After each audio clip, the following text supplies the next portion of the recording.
tarde. Vou falar com vocês nesse vídeo aqui sobre sonhos e propósitos, uma palestra que me tocou muito, que eu recebi num retiro que eu fui. Já fui nesse mesmo retiro 2 vezes, em maio e agora em outubro, mês passado, e foi a mesma palestra. Eu vou contar aqui para vocês sobre ela. Para começar, eu vou dizer que é aquela história de José, tá? Do Velho Testamento. E vou partir do começo da história de José, em cada etapa que ele foi, e depois como é que a gente pode levar isso para a nossa vida, tá? A primeira coisa era que José tinha vários irmãos, e de todos eles, ele era o mais novo. Ou seja, como a gente já sabe, o irmão mais novo é sempre mais mimado, sempre mais, como que a gente pode dizer? É mais beneficiado em algumas famílias, posso concordar. E aí, José era um menino muito sonhador. Então, ele sonhava, ele tinha sonhos, Deus revelava algumas coisas para ele em sonhos. Só que José, em um dos sonhos que ele teve, ele compartilhou esses sonhos dele com os seus irmãos. E esse sonho que ele teve foi um sonho que Deus revelou para ele de que futuramente ele iria governar, iria ser governador, alguma coisa do tipo.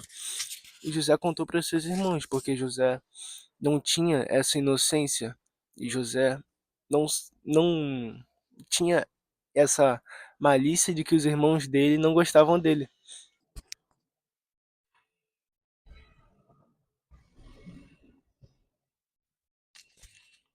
E José contou o sonho dele para os seus irmãos.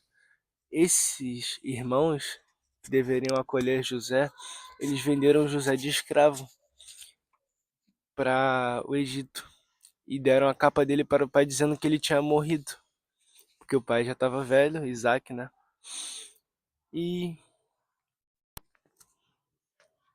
José foi de escravo para o Egito. Dali José foi preso na casa de Potifar. Ele queria Raquel, então ele trabalhou na casa de Potifar por 7 anos. Depois ele trabalhou mais 7 anos. Eu não quero entrar muito a fundo na história de José. Mas depois ele foi preso, porque foi acusado de estupro da mulher de Potifar. Depois ele, na prisão, o governador do Egito procurou José, de alguma forma. E José disse a revelação do que ele queria.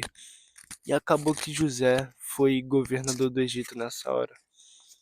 Depois de todos esses anos, José foi vendido por escravo pelos seus irmãos. José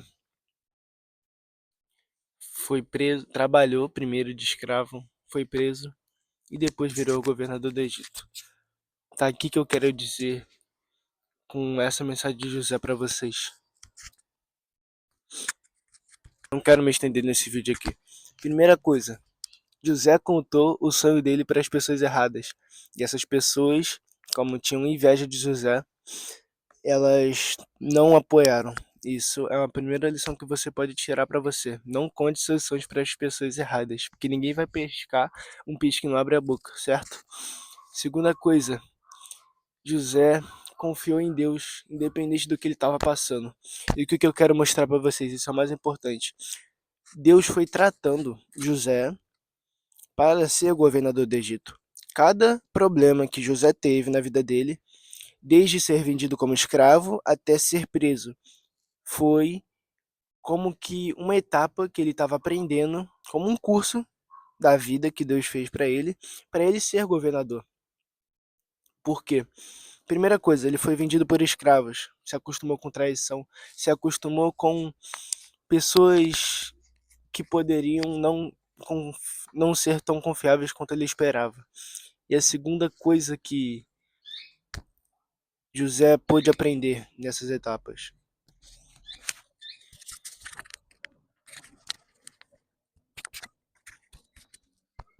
José estava trabalhando na casa de Potifar, ou seja, ele aprendeu um pouco não, ele aprendeu bastante a administrar, aprendeu a como tratar, né, organização e tal. Depois ele foi preso. Em tudo isso, José foi aprendendo. E quando ele foi governar, ele já estava totalmente apto para receber o chamado dele. Então, às vezes você hoje está passando por uma dificuldade, alguma aflição, que você não sabe por que você está passando por isso, mas pode ser uma estação, uma etapa que Deus está te tratando, para quando chegar lá na frente, pode ser a próxima, pode ser daqui a 2 etapas, ou você pode estar na primeira ainda, para você viver o seu chamado. Porque não tem chamado sem renúncia. Ou é porta estreita ou é porta larga. Ou é céu ou é lago de fogo. Não tem meio, porque quem está em cima do muro é do diabo, porque o muro é do diabo.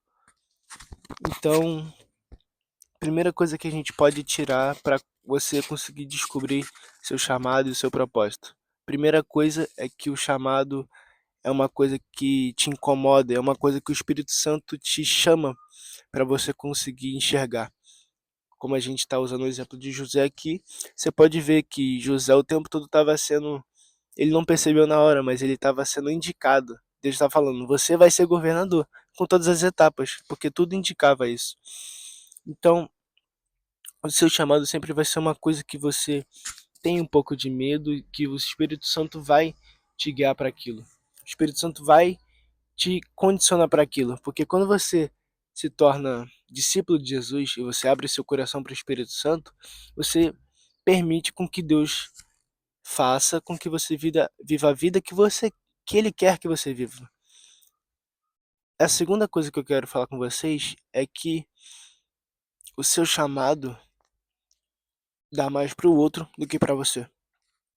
Quem recebe mais o chamado é o outro, não é você. Como a gente está usando o exemplo de José de novo, quem governa era José. Mas José poderia ser rico que fosse. Quem estava recebendo mais era o povo, que não tinha o que comer e foi saciado da fome. E foi, como que eu digo, foi salvo de passar fome por 7 anos. Então, eles com certeza receberam mais do que José, que era rico, que estava governando. Então, a primeira coisa, isso é chamado uma coisa que você tem uma incomodação, que o Espírito Santo vai te chamar e vai te dizer, é isso aqui, mesmo que você bata de frente e dá um choque. Segunda coisa é que o seu chamado vai dar mais para o outro do que para você. Terceira coisa, terceira e última, é que é uma coisa que você tem medo. Com certeza José, sendo o mais novo da família, ele tinha medo de governar, porque ninguém imagina os irmãos mais velhos se curvando ao irmão mais novo. Mas esse era o chamado de José e ele tinha medo disso. Então, seu chamado pode ser alguma coisa que você tem medo ou que você tem alguma resistência. Porque essa resistência é literalmente obra das trevas para que você não cumpra o seu chamado e para que você se desvie do seu caminho que Deus quer que você viva. Então, eu vou pegar aqui agora o exemplo de Jesus para vocês conseguirem ter uma noção mais clara disso. Jesus nunca se afastou muito do lugar que ele nasceu. Jesus nasceu em Belém, mas era nazareno. E ele sempre pregava ao redor. Jesus nunca pregou uma palavra sequer em Nazaré, e sempre nas cidades vizinhas. Nenhum feito de Jesus, por mais que tenha sido beneficente para ele, não foi mais beneficente para ele do que para a pessoa que ele fez. Jesus poderia até ter se edificado, mas uma pessoa foi curada de sua paralisia, foi curada de sua cegueira, foi liberta. Maria Madalena foi liberta de 7 demônios, ainda foi curada e perseguiu Jesus até o final da sua crucificação. Então, recapitulando aqui com vocês, seu chamado é uma coisa que você tem medo, é uma coisa que o Espírito Santo vai te incomodar e vai te chamar para aquilo, e é uma coisa que vai beneficiar mais o outro do que para você, que também não quer dizer que você possa se edificar com isso.